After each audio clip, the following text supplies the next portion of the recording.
மட்டும்தான் உனக்கு தெரியும். சாரிங்க.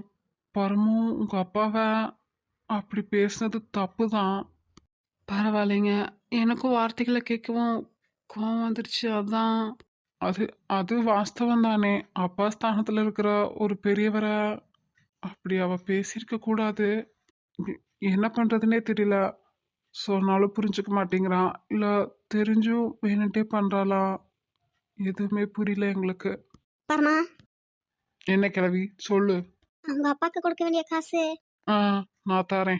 இந்தாங்க என் தங்கச்சி தர வேண்டிய காசு. காசா? ஆஹா, இல்லைங்க. உங்க அப்பாவுக்கு தர வேண்டியதுங்க. இல்லை இல்லைங்க, வேண்டாம்.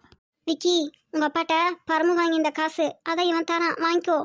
இல்லை, நானும் உங்களுக்கு பேரன்தானா? ஒரே வீட்டுக்குள்ள எதுக்கு காசு? ஆஹா, வேண்டாம்.